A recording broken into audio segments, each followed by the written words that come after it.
ಸ್ವಲ್ಪ ತಾಳ್ಮೆ ವಹಿಸಣ್ಣ. ಮತ್ತೆಲ್ಲಾದ್ರೂ ಸಾಲ ಮಾಡುವೆ, ದುಡಿದು ಮುಟ್ಟಿಸುವೆ. ನನ್ನ ತಮ್ಮನನ್ನು ಸಾಲದ ಸೂಲಕ್ಕೆ ಏರಿಸಿ ನಾನು ಶಾಲೆ ಕಲಿತು ಪದವೀಧರನಾಗಿ ಸಾಧಿಸಬೇಕಾದದ್ದು ಏನು? ಶೇಖರ್, ನನಗಿನ್ನು ವಿದ್ಯಾಭ್ಯಾಸ, ನನ್ನಿಂದ ನಿನಗೇಕೆ ತೊಂದರೆ? ತೊಂದರೆ ತೊದಲು ನುಡಿಯುವಾಗಲೇ ಜೊತೆಗೂಡಿ ಬಂದ ತೊಂದರೆಗೆ ಈ ನಿನ್ನ ತಮ್ಮನೊಂದು ಬೆದರಲಾರನು. ಮಾಮ, ಏನು ಮಾತು ಅಂತ ಆಟ ಇದ್ದೀರಾ ನೀವು? ನಿಮಗೆ ಒದಗಿರುವ ಒಂದೇ ಒಂದು ವಿಪತ್ತಿಗೆ ಒಳಗಾಗಿ ಅಂಜಿ ಅರಿಯದವರಾಗದಿರಿ ನೀವು. ಇಷ್ಟು ದಿನಗಳವರೆಗೂ ಶ್ರಮಪಟ್ಟ ಕಲಿತ ವಿದ್ಯೆನ ಅರ್ಥಕ್ಕೆ ನಿಲ್ಲಿಸ್ತೀರಾ? ಬಿಡಿ ಮಾಮ, ಆ ಧೈರ್ಯ ಮಾಡಿಬೇಡಿ. ಈಗ ನಮಗೆ ಬೇಕಾಗಿರೋದು ಎಷ್ಟು ಹಣ ಹೇಳಿ? ಗೌರಿ, ನೀನಲ್ಲಿ ತಂದು ಕೊಡುವ ಹಣವನ್ನು ಗಂಡಸರಾದ ನಾವೇ ಕೆಂಗೆಟ್ಟಿರುವಾಗ ಎಂದಾದ್ರೂ ನೀನು ಕಂಡವರ ಕೈ ಒಡ್ಡುವೆಯಾ? ಕಂಡವರ ಮುಂದೆ ಕೈ ಒಡ್ಡುವ ಕಠಿಣ ಸ್ಥಿತಿಯಲ್ಲಿ ಇಟ್ಟಿಲ್ಲ ನಮ್ಮ ತಂದೆಯವರು. ಮಾಮ, ತೆಗೆದುಕೊಳ್ಳಿ ನನ್ನ ನಡುವ ಈ ಚಿನ್ನದ ಹಾರವನ್ನ. ಇದನ್ನ ಮಾರಿ ನಿಮಗೆ ಬಂದ ವಿಪತ್ತನ್ನ ಬಗೆಹರಿಸಿಕೊಳ್ಳಿ. ಛೇ, ಬೇಡ ಗೌರ, ನಮ್ಮ ಕರ್ಮಕ್ಕೆ ನೀನೇಕೆ ಹೊಣೆ. ಅಲ್ಲದೆ ನಾಳೆ ನಿಮ್ಮ ತಂದೆ ನಿನ್ನ ಕೋಳಲ್ಲಿರುವ ಸರವಲ್ಲಿ ಎಂದು ಕೇಳಿದರೆ? ಮಾಮ, ನಾನು ನನ್ನ ತಂದೆ ಆದನದಲ್ಲಿ ಬಾಳಬೇಕಾದವಳಲ್ಲ, ಗಂಡನ ಆಶ್ರಯದಲ್ಲಿ ಬಾಳಬೇಕಾದವಳು. ಒಂದು ವೇಳೆ ನಮ್ಮ ತಂದೆ ಕೇಳಿದ್ರೆ ಮಾವನವರ ಕಷ್ಟವನ್ನ ನನ್ನ ಕಣ್ಣಿನಿಂದ ನೋಡಲಾಗ್ಲಿಲ್ಲ, ಅದಕ್ಕಾಗಿ ಕೊಟ್ಟು ಬಂದಿರುವೆ ಅಂತ ಹೇಳ್ತೀನಿ. ಗೌರಿ, ಬೇಡ, ಸುಮ್ಮನೆ ಕಟ್ಟುಕೋಕೊಳ್ಳಲ್ಲಿ. ನೀನ್ ಸುಮ್ನಿರು, ತೆಗೆದುಕೋ ಮಾವ.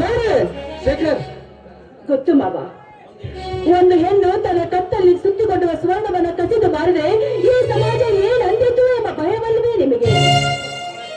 ಇದನ್ನ ನಾನೇ ಮನಸಾರಿ ಬೆಚ್ಚಿಕೊಡ್ತಾ ಇದ್ದೀನಿ. ಅಲ್ಲದೆ ನನ್ನ ಮಾವ ಪದವೀಧರಾಗಿ ಬಂದ ನಂತರ ಇಂಥ 10 ಹಾರವನ್ನ ನನಗೆ ಮಾಡಿಸಬಲ್ಲ. ತೆಗೆದುಕೊಳ್ಳಿ ಮಾವ. ಶೇಖರ್, ತೆಗೆದುಕೊಳ್ಳಣ್ಣ. ದೇವರು ಕೊಡಿಸಿಕೊಟ್ಟಾಗ ಮಾಡಿಸಿಕೊಟ್ಟರಾಯ್ತು ಅವಳಿಗೊಂದು ಚಿನ್ನದ ಸರವನ್ನು. ತೆಗೆದುಕೋ ಮಾಮ, ಸುಮ್ನೆ. ಈ ಸರ ನನ್ನದು, ನನ್ನ ಸ್ವಂತದ್ದು. ನಿಮ್ಮ ತಮ್ಮ ಏನು ನನಗೆ ಮಾಡಿಸಿಕೊಟ್ಟಿಲ್ಲ. ತೆಗೆದುಕೊಳ್ಳಿ. ಗೌರಿ, ನಿಜವಾಗಿಯೂ ನಿನ್ನ ಹಿರಿಯ ಗುಣಕ್ಕೆ ಮಣಿದ ಮಾವಂದಿರು ನಾವು. ನೀನು ಪರರಹಿತಕ್ಕಾಗಿ ಜನ್ಮವೆತ್ತಿದ ನಾರಿ, ಈ ಮನೆಯ ಮಂಗಳ ಗೌರಿ. ಸಾರ್ಥಕ ಆಯ್ತು. ಹೊಗಳ್ಬೇಡಿ ಮಾವ, ನನ್ನಲ್ಲಿ ಹಿರಿದಾದ ಗುಣವು ಯಾವುದೂ ಇಲ್ಲ. ತನ್ನ ಮನತನಕ್ಕೆ ಮುಸುಕಿದ ಮುಸುಕನ್ನ ದೂರ ಮಾಡಲು ಹೆಣ್ಣು ಯಾವ ತ್ಯಾಗಕ್ಕಾದ್ರೂ ಸಿದ್ಧರಾಗಿ ನಿಲ್ಲಬೇಕು. ಅಂದಾಗ ಈ ಮನೆ ನನ್ನದು. ನನ್ನ ಮನದನ್ನ ಮಾನ ಅಭಿಮಾನವನ್ನ ಕಾಪಾಡಲು ನಾನು ನನ್ನ ಪ್ರಾಣವನ್ನೇ ಪಣಕ್ಕಿಟ್ಟು ನಿಲ್ಲಬೇಕು ಅಲ್ವೇ ಮಾವ? ನಿಮಗೆ ಹೊತ್ತಾಗತ್ತೆ, ಹೊರಡುವ ಸಿದ್ಧತೆಯನ್ನ ಮಾಡಿಕೊಳ್ಳಿ. ಅಣ್ಣ, ನೋಡಿರಿಯ ಕಿರಿಯವಾಳಾದ ಗೌರಿಯ ಹಿರಿಯ ಗುಣ ಬಂಗಾರ, ಮನ ಮಲ್ಲಿಗೆ. ನಮಗೆ ಬಂದಿರುವ ಕಷ್ಟವನ್ನು ಹೇಗೆ ಪಾರು ಮಾಡಿದಳು. ಈ ಹೆಣ್ಣು ಸತ್ಯವಾಗಿಯೂ ನಮ್ಮ ಬಾಳಿನ ಗುಣವಂತಿ. ಅವಳ ಕೊರಳಲ್ಲಿ ಕಂಗೊಳಿಸಬೇಕಾದ ಚಿನ್ನದ ಸರವನ್ನು ಮಾಡಿಸಿಕೊಡಲೇಬೇಕು. ಶೇಖರ್, ಈ ಮಾತನ್ನು ನೀನು ನನಗೆ ಹೇಳಬೇಕು. ಉಪಕಾರ ಮಾಡಿದವರಿಗೆ ಅಪಕಾರ ಮಾಡಲಾರ ಈ ನಿನ್ನ ಅಣ್ಣ. ನಾನು ನೌಕರಿಗೆ ಸೇರಿದ ಮೊದಲ ತಿಂಗಳದ ಹಣವೇ ಅವಳ ಚಿನ್ನದ ಸರಕ್ಕೆ ಮೀಸಲು. ನನಗಿನ್ನು ವೇಳೆ ಆಯ್ತು, ಬರಲೇ. ಅಣ್ಣ, ಒಂದು ಮಾತು. ಇಷ್ಟು ದಿನಗಳವರೆಗೂ ತಪ್ಪು ಮಾಡಿದರೆ ತಿದ್ದಿ ಬುದ್ಧಿ ಹೇಳೋ ಜೀವವಿತ್ತು ನಮ್ಮಿಬ್ಬರಿಗೂ. ಆದರೆ ಆ ಜೀವ ತಿರುಗಿ ಬಾರದ ಮರದಳು ಹೋಗಿತ್ತು. ಅದಕ್ಕಾಗಿ ನಾವು ನಮಗೆ ಎಂದ ಬದುಕಬೇಕಣ್ಣ, ಬದುಕಬೇಕು.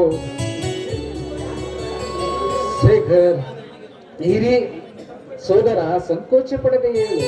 ನಾನು ನಿನಗಿಂತ ವಯಸ್ಸಿನಲ್ಲಿ ಹಿರಿಯನಾಗಿರಬಹುದು, ಆದರೆ ಬುದ್ಧಿವಂತಿಕೆಯಲ್ಲಿ ನನಗಿಂತಲೂ ಹಿರಿಯನಾಗಿರಬಾರದೇಕೆ? ಅಣ್ಣ, ತಪ್ಪು ತಿಳಿಯಬೇಡಣ್ಣ. ಒಟ್ಟಾರೆ ಒಂದು ಮಾತು ಹೇಳುತ್ತೇನೆ.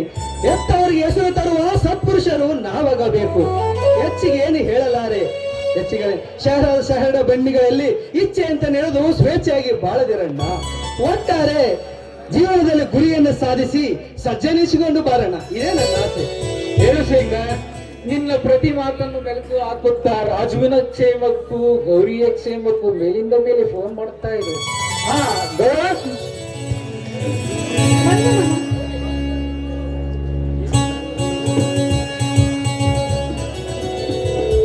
ಬನ್ನಿ ಮಾಮ. ಗೌರ, ನಾನಿನ್ನು ಹೊರಡುತ್ತೇನೆ, ಟೈಮ್ ಆಯ್ತು. ಆಯ್ತು ಮಾಮ, ನಾನು ನಿಮ್ಮನ್ನು ಬೇಡ್ಕೊಟ್ಟು ಹಾಗೆ ಮನೆಗೆ ಹೋಗ್ತೇನೆ. ಬನ್ನಿ. ಬ್ಯಾಗು ನಾನು ಕೂಡ ಬರುತ್ತೇನೆ.